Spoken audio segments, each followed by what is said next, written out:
Students, आज हम आपके लिए लाए हैं 10th के फिजिक्स के 4th चैप्टर से। जैसे जो हमने आपको चुंबकीय क्षेत्र बताया था, तो कुछ जो चीज़ें जो अलग अलग चीज़ें होती हैं, जैसे धारावाही चालक होते हैं, तो उनसे किस किस तरह से चुंबकीय क्षेत्र रेखाएं प्राप्त की जाती हैं, उसके बारे में हम आपको आज बताने वाले हैं। तो सबसे पहले तो बात करते हैं देखिए कि विद्युत धारावाही चालक के कारण चुंबकीय क्षेत्र उत्पन्न कैसे होता है, क्यों होता है। तो ये चीज़ मैंने आपको पहले ही बताई थी कि देखिए केवल एक वायर हो हमारे पास, और उसको कुंजी और एक सेल के द्वारा, विद्युत सेल के द्वारा कनेक्ट किया जाए। तो देखिए यहाँ मैंने डायरेक्शन लिख रखी है NSWE, ठीक है, नॉर्थ साउथ ईस्ट और वेस्ट, ठीक। तो इनके अकॉर्डिंग मैं आपको कुछ बताने वाला हूँ। तो देखिए यहाँ जैसे आप इस कुंजी को ऑन करते हैं, तो जो तार हुआ, जैसे ये तार है, तो मैंने आपको एक कंपास सुई के बारे में बताया था, तो उसकी सुई जस्ट इसके समांतर रखिए। पहले इसको स्विच को ऑफ रहने दीजिएगा। तो जैसे आप जो कंपास सुई होगी उसको वायर के बिल्कुल समांतर ऐसे रखिएगा, पैरेलल सुई को। उसके बाद स्विच को ऑन करने के बाद जैसे आप ऑन करेंगे, तो अगर सेल इस कंडीशन में है, जिस कंडीशन में मैंने लगा रखा है, ठीक है, तो उस टाइम जो आपकी कंपास सुई होगी, इसका जो नॉर्थ वाला सिरा होगा वो पूर्व की ओर घूम गया होगा, ठीक है। ऐसे ही अगर मैं इस सेल का प्रोसेस उल्टा कर दूं, यानी जो ये सेल के जो टर्मिनल है इनको बदल दूं, तो उस टाइम जो इसका प्रोसेस होगा वो पूर्व ना, इस तरह से ना होके अंदर की साइड को, सर्किट के अंदर की साइड को टर्न करेगा, ठीक है। तो ये थी केवल कि कंपास सुई से चुंबकीय क्षेत्र के बारे में पता करना कि चुंबकीय क्षेत्र उत्पन्न होता है या नहीं होता है। अब बात करते हैं चुंबकीय क्षेत्र रेखाएं कैसे प्राप्त होंगी। तो देखिए, जब एक केवल सिंगल वायर हो, उसमें धारा प्रवाहित हो रही हो, जब एक केवल सिंगल वायर हो, ठीक है, एक सीधे चालक से विद्युत धारा प्रवाहित होने के कारण, यानी एक कोई सीधा चालक तार है और उसमें विद्युत धारा प्रवाहित की जा रही है, तब देखते हैं क्या होता है। तो हमने क्या किया, एक कार्डबोर्ड ले रखा है और उस पर हमने क्या किया, एक प्लेन पेपर लिया और उस पर थोड़ा लोहे का चून डाला है। ये बैट सेल हो गया और स्विच है, ये रेजिस्टेंस है, परिवर्तित रेजिस्टेंस, जिससे हम आप कैसे परिवर्तित प्रतिरोध है, ये एमीटर है जो धारा मापता है। तो ये सब क्या है, कार्डबोर्ड के बीचों बीच से एक तार हमने निकाल रखा है, चालक तार, और इसको इसके साथ फिर श्रेणी क्रम में परिवर्तित प्रतिरोध है, एमीटर है, बैटरी है और कुंजी है, इन सबको लगा रखा है। अब देखिए, जैसे ही स्विच को ऑन किया जाता है, तो स्विच को ऑन करने के बाद क्या होगा, तार में धारा प्रवाहित होनी शुरू होगी। मैंने बोला था क्या होगा, चुंबकीय क्षेत्र उत्पन्न होगा। अब जब चुंबकीय क्षेत्र उत्पन्न होगा, तो जो ये कार्डबोर्ड है जिस पे पेपर था, मैंने बोला इस पर लोहे का चून डाल लेते हैं।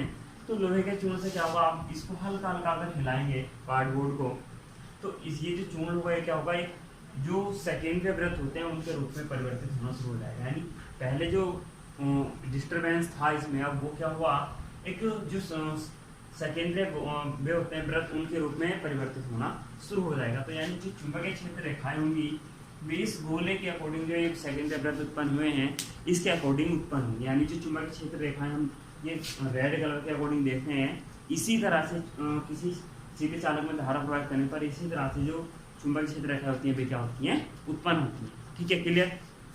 अब देखिए नेक्स्ट, विद्युत धारावाही वृत्ताकार पास के कारण चुंबकीय क्षेत्र। देखिए, वृत्ताकार पास से मतलब है एक गोल सर्किल, ठीक है। अब उससे क्या होना चाहिए, देखिए गोल जो सर्किल होता है, वृत्ताकार सर्किल, तो उसमें ये दो टर्मिनल तो हमें चाहिए, क्योंकि हमें तो करंट फ्लो करानी है, तो दो टर्मिनल उसके चाहिए। अब अगर हम थोड़ा उसको तार को घुमा भी देते हैं, जैसे इस तरह से, अगर एक तो ये है, देखिए इसमें आपको कोई भी दो एंड नहीं दिखेंगे, लेकिन अगर मैं इसको केवल इतना छोड़ दूँ, तो इसमें दो एंड हो गए, एक ये और एक ये, ठीक है। तो हमें दो एंड चाहिए होते हैं, क्योंकि हमें दो टर्मिनलों को इनसे ऐड करना होता है। अब जरूरी नहीं है, देखिए अब अगर हम पास बना रहे हैं, तो मान लिया ये वाला तार का एक सिरा है, मैंने इसके इस तरह से लपेटना शुरू किया, इस तरह से मैं बहुत सारे अगर इसके लच्छे बना लूँ, यानी जो सर्किल है बहुत सारे सर्किल बना के एक साथ इकट्ठा कर लूँ, तो उसको भी हम क्या बोल सकते हैं, एक वृत्ताकार पास बोल सकते हैं, ठीक है।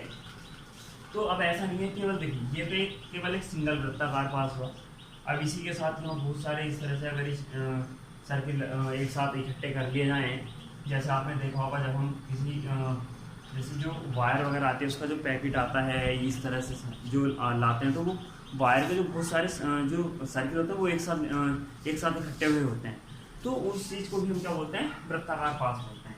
अब देखिए, उसमें जब हम धारा प्रवाहित करते हैं, तो उसमें धारा प्रवाहित करने पर क्या होता है, देखिए जो हमारे पास चुंबकीय क्षेत्र होता है B, इसकी जो परिमाण होता है वो क्या होता है, जो दूरी होती है केंद्र से, जो दूरी होती है केंद्र से, उससे क्या होता है, व्युत्क्रमानुपाती होता है। ठीक है, यानी जैसे जैसे दूरी बढ़ाएंगे इसका जो मैग्नीट्यूड होगा वो धीरे धीरे क्या होगा, कम होने लगेगा। अब यहाँ देखिए ये सर्किल क्या होते हैं, बनते चले जा रहे हैं, आप देखिएगा ये मैंने बना रखे हैं। तो इस तरह से क्या होता है कि यहाँ हर एक पॉइंट पे क्या होता है, सर्किल बनने शुरू हो जाता है।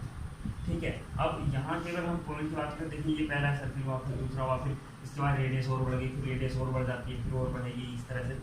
जैसे ही यहाँ इस पास के केंद्र तक आते आते क्या होता है, या इसके जो हमारे पास जहाँ सर्किल स्टार्ट हो रहे हैं वहाँ से बहुत अधिक दूरी तक जाते जाते क्या हो जाता है, केवल एक सिंगल प्लेन रेखा टाइप हमें प्राप्त होने लगता है। यानी केवल जो चाप होगा वो क्या होगा, एक ऋजुरेखीय लाइन की तरह का होगा। तो ये जो इस तरह से जो कर्व आपको दिख रहे हैं, ये कर्व प्राप्त होते हैं, जो चुंबकीय रेखाएं प्राप्त होती है कब, जब हमारे पास एक विद्युत धारावाही वृत्ताकार पास हो और उसमें धारा प्रवाहित की जाए, विद्युत धारा प्रवाहित की जाए। यानी वृत्ताकार पास में अगर विद्युत धारा प्रवाहित की जाती है तो उस टाइम की चुंबकीय रेखाएं होंगी वो इस तरीके से प्राप्त होंगी। ध्यान रखिएगा, केवल ये आप ऐसे समझ के चलिए, यदि मैग्नीट्यूड केवल एक जो सर्किल है इसके कारण अगर x है तो n सर्किल के कारण ये nx गुना हो जाएगा। यानी एक सर्किल के कारण अगर x है तो n के कारण n गुना हो जाएगा। ठीक है, क्लियर। चलिए आगे बात करते हैं। देखिए अब देखिए थर्ड टॉपिक है, किसी परिनालिका में प्रवाहित धारा के कारण चुंबकीय क्षेत्र। तो पहले मैं आपको बताऊं परिनालिका क्या होती है। देखिए आपने देखा होगा एक जो विद्युत हीटर होता है उसका एलिमेंट आता है फिलामेंट, जिसको हम नाइक्रोम का बनाते हैं। आपको मैंने बताया भी था कि बल्ब का तंतु जो बना होता है वो किसका बना होता है, टंगस्टन का बना होता है, और जो हीटर का एलिमेंट बना होता है वो किसका बना होता है, नाइक्रोम का बना होता है। तो आपने देखा होगा उसके जो हीटर का जो एलिमेंट होता है वो किस तरीके का बना होता है, सेम चीज़ होती है परिनालिका, उसी तरह की बनी। बस अंतर क्या होता है, देखिए जो वो वायर होते हैं, जो छल्ले होते हैं ये वाले, ये एक पटलित तार होता है, यानी विद्युत रोधी तार होता है। अगर इस तार को इस तरह से टच किया जाए, आप इसको टच भी करेंगे तो इसमें कोई इस तरह से करंट वगैरह का वो नहीं होता है। ठीक है, क्योंकि इसके ऊपर जो होती है एक बहुत पतली एक परत चढ़ाई जाती है जो कुचालक होती है विद्युत की। ठीक है, उस तार को क्या करते हैं, बहुत पास पास लपेटा जाता है और तब जाके क्या होती है, कुंडली बनाई जाती है। पास पास कैसे लपेटा जाता है, जैसे मैंने आपको एग्जाम्पल दिया हीटर, जो विद्युत हीटर होता है तो उसके एलिमेंट का। ठीक है, या आप अगर इसका एग्जांपल देखना चाहें तो आप क्या कीजिए, उंगली पे कोई वायर लपेटिए या धागा लपेटिए और उसको उंगली से ही स्मूथली निकाल दीजिए, तो वो जिस आकार का आपको दिखेगा वो एक तरह की परिनालिका होगी। ठीक है, और परिनालिका में भी दो एंड हो जाते हैं। देखिए एक यहाँ से स्टार्ट है ये, और यहाँ आप समझ चलिए खत्म है, यहाँ से ये स्टार्ट है इस तरह की, एक ऐसे। ठीक है, तो अब ये इसके दो एंड में एक ये हुआ, एक ये हुआ। ठीक है, ए और बी मान के चलिए आप। अब इन दोनों एंड को तो क्या कीजिए, दो टर्मिनलों से कनेक्ट कर दीजिए। तो टर्मिनल यहाँ प्लस और ये माइनस, ये कुंजी हो गई। ठीक है, तो धारा इस तरीके से एंटर करेगी अंदर। तो सेल से जब धारा प्रवाहित होगी तो ये क्या करेगी, चुंबकीय क्षेत्र उत्पन्न करने लगेगी। अब देखिए परिनालिका के अंदर भी चुंबकीय क्षेत्र होता है और बाहर भी चुंबकीय क्षेत्र होता है। और ये चीज़ मैं आपको अभी बता चुका हूँ कि जो मैग्नीट्यूड होता है वो क्या होता है, सर्किल के अकॉर्डिंग जैसे जैसे दूरी बढ़ती जाएगी, रेडियस बढ़ती जाएगी, मैग्नीट्यूड का धीरे धीरे कम होता चला जाएगा। तो देखिए जो ये वाले सर्किल है, देखिए यहाँ जैसे जैसे इसके बीच में जाते हैं वैसे वैसे सिंपल रेखाएं प्राप्त होने लगती है। जैसे जैसे यहाँ से थोड़ी दूरी बढ़ती जाएगी वैसे वैसे थोड़ा सर्किल हमें प्राप्त होते रहेंगे, थोड़े छोटे सर्किल, क्योंकि यहाँ इनका जो एरिया हो जाता है एरिया का नाम जो रेडियस होती है वो काफ़ी ज़्यादा हो जाती है यहाँ तक बीच में आते आते। तो इसलिए जो हमारे पास चाप होता है वो केवल हमें क्या दिखता है, एक ऋजु रेखा टाइप दिखता है, बाकी और ऐसा। बाकी ये आपके लिए परिनालिका का क्या होता है, इस तरह से चुंबकीय बल रेखाएँ प्राप्त होती है, चुंबकीय क्षेत्र रेखाएँ प्राप्त होती हैं। आज के लिए इतना ही वीडियो में, और ध्यान से देखिएगा इनको। वैसे इनका जो आप कह लीजिए बोर्ड बोर्ड जो होता है 10th के बोर्ड जो एग्ज़ाम होते हैं, बोर्ड एग्ज़ाम में, वैसे इनका कोई ज़्यादा महत्व नहीं होता है क्योंकि इससे रिलेटेड अभी तक कोई ऐसा क्वेश्चन नहीं पूछा गया है। ठीक है, तो जो इम्पोर्टेंट चीज़ें हैं वो मैं आपको हाथों हाथ बताता जाता हूँ। देखिए हाँ, एक चीज़ और यहाँ बता दूँ कि जो चुंबकीय क्षेत्र रेखाओं की जो दिशा ज्ञात की जाती है, जो उनका पता किया जाता है, वो जो मैंने आपको दाएं हाथ के अंगूठे वाले में बताया था उससे पता किया जाता है। ठीक है, क्लियर। और परिनालिका का देखिए जो चुंबक होती है दो प्रकार की होती है, कृत्रिम चुंबक होती है, एक प्राकृतिक चुंबक होती है। तो प्राकृतिक में जो प्राकृतिक चुंबक होती है वो तो आपको एक पत्थर के रूप में प्राप्त होती है, लेकिन जो कृत्रिम चुंबक होती है जो बनाई जाती हैं खुद, तो वो परिनालिका के कारण ही बनाई जाती है। परिनालिका के भीतर नर्म लोहे की क्रोड रखकर उस धारा प्रवाहित की जाती है प्रणालिका में, और उस जो क्रोड रखी जाती है नर्म लोहे की उसमें चुंबकीय गुण आ जाते हैं और उसको ही क्या बनाया जाता है फिर एक कृत्रिम चुंबक के रूप में रखा जाता है। ठीक है, तो ये था आज की वीडियो में। थैंक यू फॉर वॉचिंग, और लाइक और सब्सक्राइब शेयर करना ना भूलें।